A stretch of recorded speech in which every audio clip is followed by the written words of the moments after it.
Hello there. Thanks for choosing RTV News. We come to you live from our studios in Kigali, Rwanda. I am Isabel Masozera. We start with the headlines. Rwanda has the highest life expectancy figures in the region. And Gisenyi residents say that as long as Rwanda Defense Force is present, they are safe. Also coming up, President Emmanuel Macron has expressed to the government of DRC that now is the time to accept that the political instability in their country is their problem.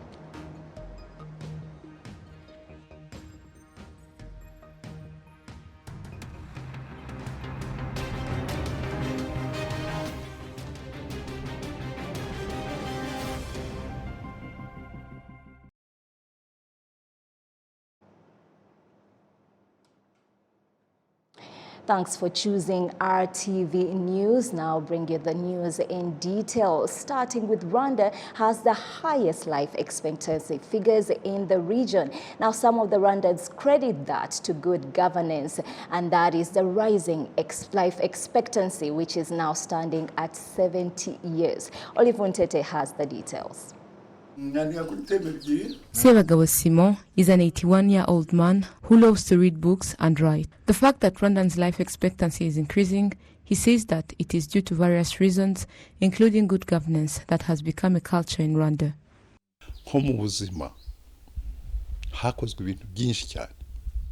In the health sector, many things have changed. Like we have insurance, something that is not easily found anywhere else. Perhaps like in developed countries, they do have it. Every Rwandan knows that when he goes to the doctor for treatment, they pay less money and the rest is paid by RSSB. According to the National Institute of Statistics, life expectancy is currently at 69.6 years from 64.5 years in 2012. It appears that there has been an increase in life expectancy because in 2002, life expectancy was 51.2 years, while it was 46.5 years in 1978. Rwanda is on the first place in terms of life expectancy compared to other countries in the East African community. The fact that medical services have been brought closer to residents and which assist them in case of need is highlighted as one of the main reasons that led to this increase in life expectancy. Regarding health, when a person gets sick, they go to the doctor. Nowadays, things are easy. People have mutual. It is easier to get treated. Even if you don't get immediate help to reach the hospital, community health workers are nearby, and if your child gets sick at night, community health workers assist you. They take blood sample, give them pills, and people get basic services needed, and life expectancy increases. People's longevity is that we are safe, and that is the first thing.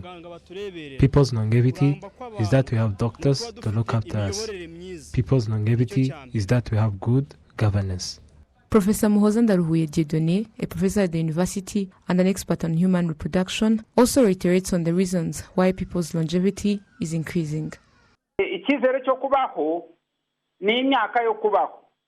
People live as the difference between the ages at which people die. When a country has high death rates or high number of young people dying, it means that life expectancy is low. The reason for the increase in life expectancy in Rwanda is that the number of deaths is decreasing compared to previous years, which means that the quality of life of Rwandans is getting better and hospital care is getting better. It is not only the medical aspect. According to the residents, community-based health insurance, Mutuelle de Santé, has also assisted because it assists in accessing medical services in an easy way, and people get medicines at a lower price. But there's another side of the economy, the cleanliness of the places where people live, all of which reduce the risk of disease, which reduces the risk of death and thus increases life expectancy. The President of the Republic, His Excellency Paul Kagame, notes that the longevity of the residents goes hand in hand with their security.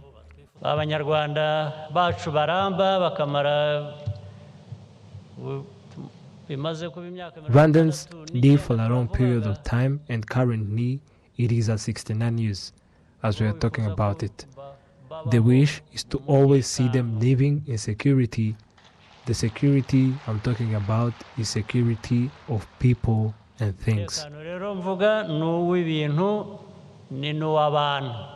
The Ministry of Health says that life expectancy of a Rwandan has doubled in less than 30 years, which is mainly due to the measures that have been taken to ensure that people are healthy. For example, 96% of children receive all vaccinations appropriately, and Rwanda is the second country in Africa to achieve this rate.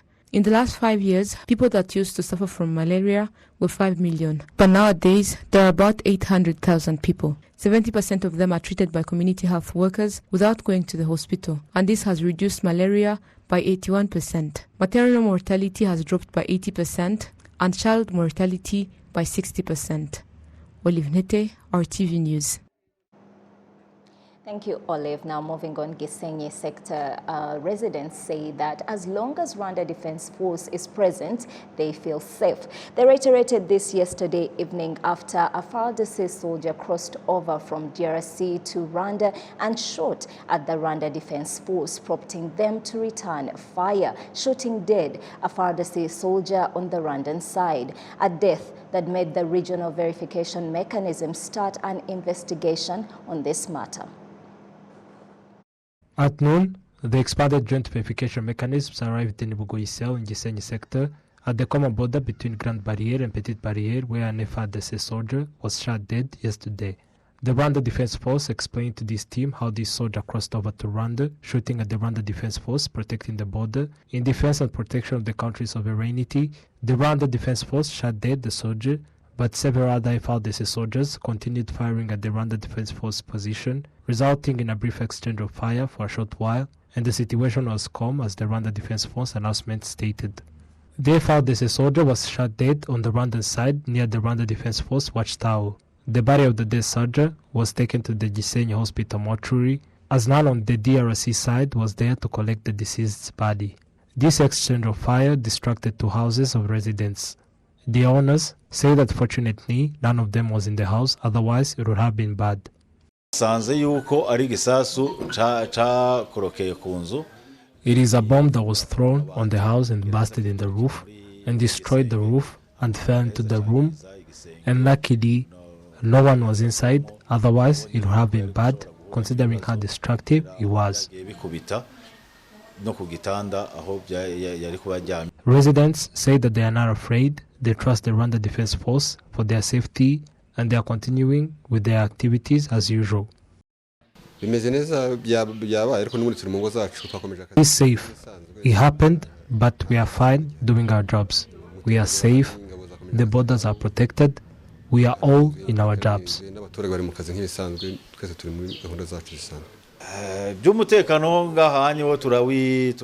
About our safety, we trust our forces, even though we heard that the bomb came from the DRC. The mayor of the Rubavu district, Ildefonse Kambogo, emphasized that the situation is safe and it is secure, hence citizens should not get disrupted. We are telling the population to be calm and continue their work, and for those whose houses were distracted, they will be renewed, and the Rwanda Defense Force will continue protecting them. As the expanded joint verification mechanism were investigating the incidents, they witnessed how Goma residents, including children and youth, threw stones to the Rwanda Defense Force and they fired in air to protect them. The FARDC soldier shot dead yesterday is the third FARDC soldier in 8 months that was shot after crossing over from DRC to Rwanda. The recent DRC provocation to Rwanda is the Sukhoi 25 fighter jet that violated Rwanda airspace 3 times and defensive measures were taken. Prince Manzi, RTV News. Thank you, Prince.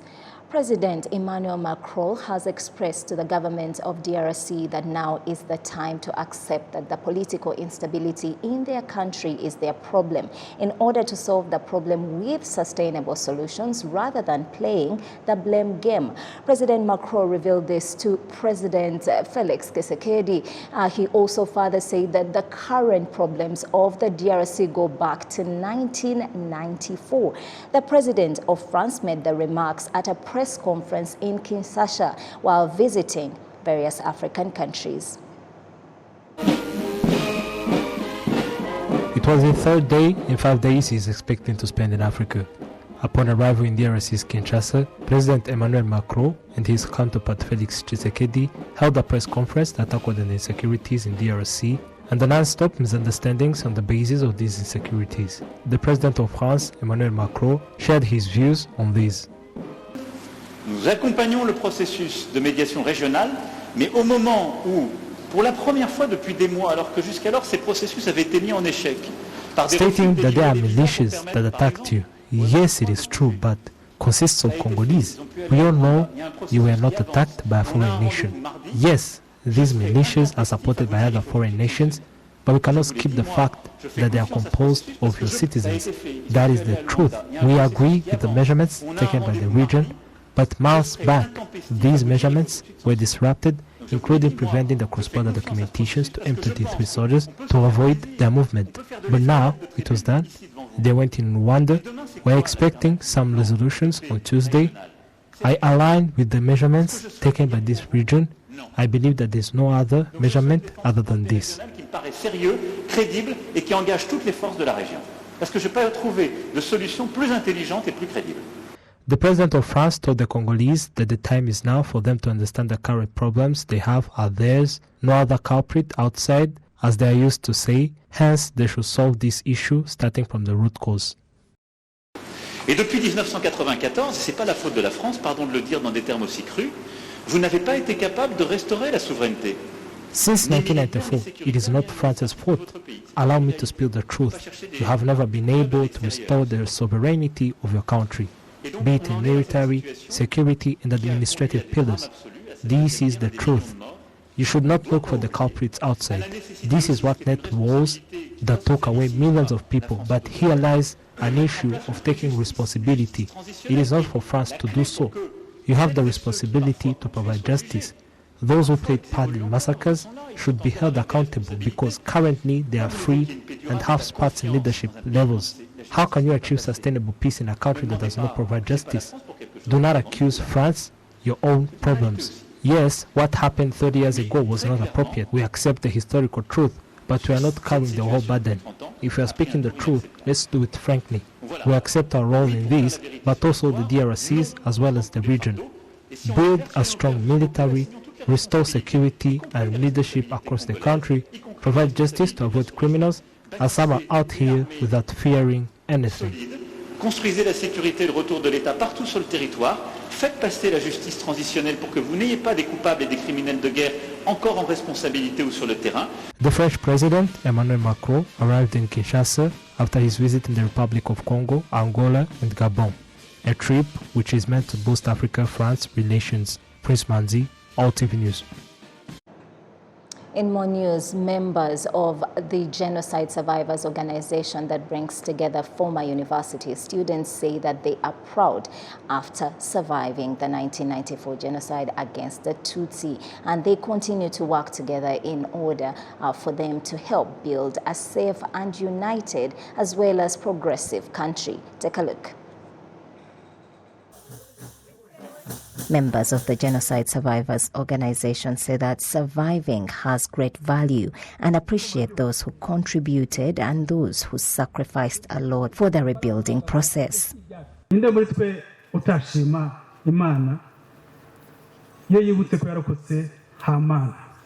of us is not thankful to God for our survival every day.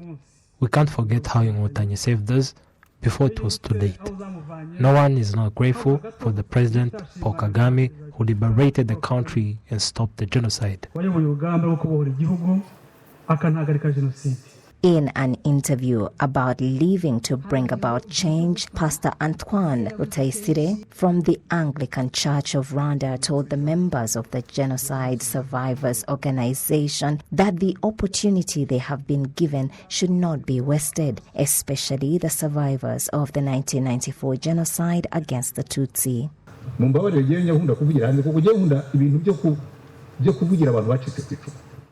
Forgive me because there are things that hurt me to date that I don't understand how they can happen after over 29 years. I see widows and children that still don't have a home. I see the efforts from governments, and what is on the ground, it makes no sense. we need to support each other because we don't all have the same resilience. You need to make categories to see people we need to support.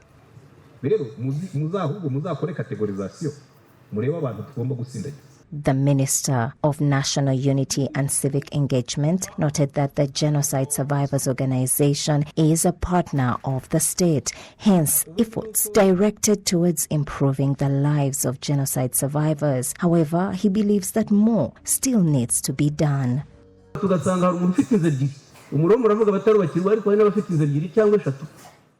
One of the medicine for raw woods is giving and receiving love.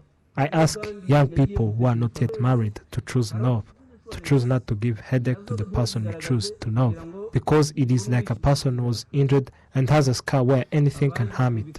Without that, we can't achieve much as a country or have love among us.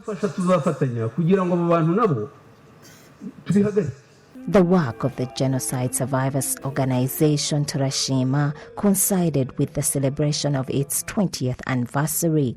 The organization was established in 2003 to cater to former students who survived the genocide against the Tutsi in order to maintain their connection to their identity. Currently, the organization has 4,500 members.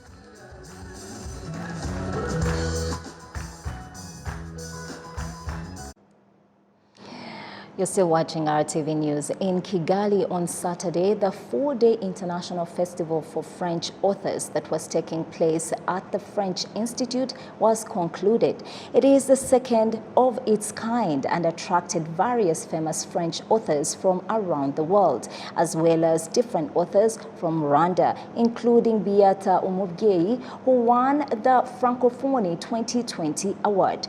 Apart from discussions on the culture of writing, scripting, and theatre, the last day of the festival involved exposing youngsters to the culture of reading. Reading books improve one's skills and the skills gained. You share them with others. It helps in not wasting time, and thanks to the skills gained, one can develop himself.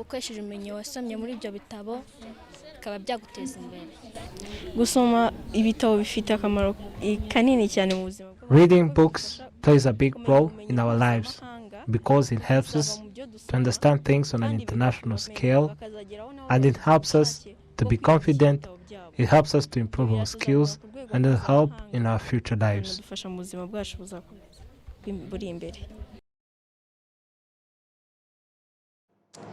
You're still watching RwandaTV News. Leaders from the Eastern Province are determined to further improve service delivery and maintain the safety and protection of their people, including the property, because it is part of what helped this province to score highly in the last Imihigo performance contracts. Adam Squizera has this report.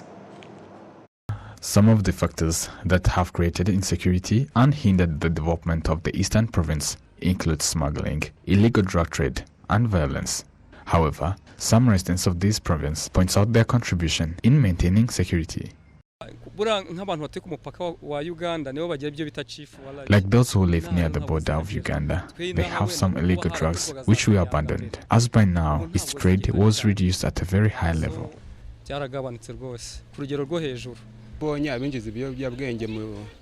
When we see those who do smuggling, I immediately report it to our local authorities, where those authorities makes a follow-up on it. In the recent Imihigo performance contract of 2021-2022, the Eastern Province ranked first with 79% scores, and Nyagatare District came first with 81.64%. The governor of the Eastern Province, Gasana Emmanuel, noted that solving the security issues in this province is one of the reasons for the good results they got in the recent Imihigo performance contract.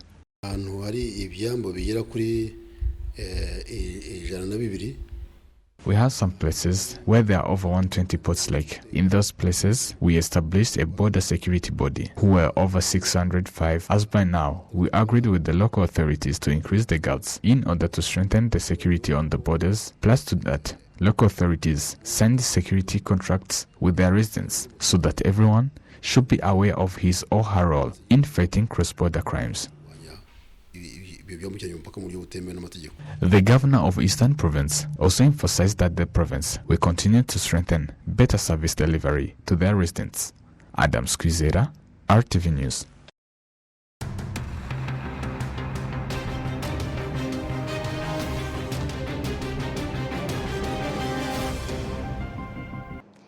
That's it today for RTV News. I am Isabel Masozera. Always a pleasure bringing you the latest here in Rwanda and beyond. Keep it RTV.